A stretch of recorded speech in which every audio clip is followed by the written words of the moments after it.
আসসালামু আলাইকুম।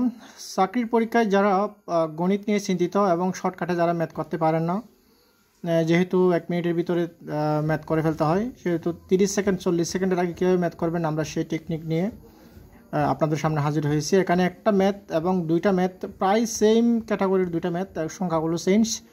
এগুলো প্রাইমারি নিয়োগ পরীক্ষায় এবং শিক্ষক নিবন্ধন পরীক্ষায় এই প্রশ্নগুলো বারবার আসে এবং বিভিন্ন চাকরি পরীক্ষায় তো আসে এই ম্যাথগুলো। তো একটু মনোযোগ সহকারে দেখেন আমরা কীভাবে 30 সেকেন্ডে আগেই ম্যাথগুলো সলিউশন করি। প্রিয় জব পিপাসু বন্ধুরা, আমরা দেখতে পাচ্ছি এখানে দুটি সংখ্যার লসাগু হচ্ছে 84, লসাগু 84, গসাগু হচ্ছে 7। একটি সংখ্যা বলে দিয়েছে 21, অপর সংখ্যাটি কত? যদি এই ধরনের ম্যাথ আসে একদম ইজি, যদি এখানে একটা সূত্র রয়েছে, এই সূত্রটা যদি মনে থাকে তাহলে কোনো সমস্যা হবে না। আর যদি সূত্রটা মনে রাখতে না পারেন তাহলে তো প্রবলেম আছে, অঙ্ক করতে পারবেন না। সবসময় মাথায় রাখবেন লসাগু এবং গসাগু যদি দেওয়া থাকে তাহলে সূত্রটা হচ্ছে লসাগু গুণ গসাগু ভাগ একটি সংখ্যা, ভাগ একটি সংখ্যা। আমি আবার বলতেছি সূত্রটি লসাগু এবং গসাগু গুণ করে একটি সংখ্যা দ্বারা ভাগ করলে অপর সংখ্যা পাওয়া যাবে। ঠিক তদ্রূপ এখানেও দুটি সংখ্যার লসাগু আর গসাগু গুণ করে একটি সংখ্যা দ্বারা ভাগ করলে অপর সংখ্যা পাওয়া যাবে। তো আমরা একদম ইজিতে ম্যাথটা সলিউশন করতে পারছি, আশা করি আপনারা বুঝতে পারছেন।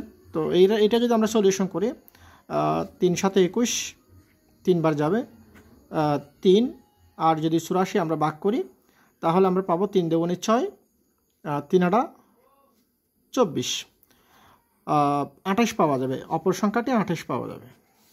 এভাবে করে ঠিক তদ্রূপ আমরা যদি এটা সলিউশন করি যে দুটি সংখ্যার লসাগু 144, গসাগু যদি 12 হয়, তো লসাগু আর গসাগু যদি আমি গুণ করি 144 গুণ 12 ভাগ 48।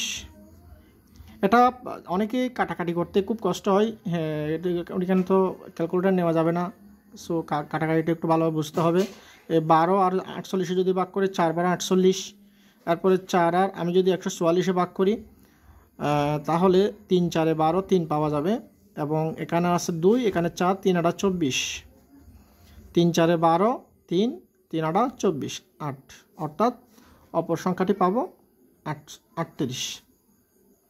এভাবে করে আমরা ম্যাথগুলো সলিউশন করতে পারি। প্রিয় জব পিপাসু বন্ধুরা, আপনারা যারা আমার ভিডিওগুলো দেখেন অবশ্যই আপনারা পেজে গিয়ে অথবা চ্যানেলে গিয়ে দেখবেন। আরও অনেকগুলো আমি এই ধরনের ভিডিও দিয়েছি, যাদের ম্যাথের মধ্যে প্রবলেম আছে, গণিতে শর্টকাটভাবে প্রবলেম আছে, আপনারা অবশ্যই অঙ্কগুলো দেখবেন, তারপর সেগুলোকে চর্চা করবেন, পরীক্ষার প্রিপারেশন নেবেন, দেখবেন ইনশাল্লাহ অবশ্যই পারবেন। তো ভালো থাকবেন সবাই, আল্লাহ হাফেজ।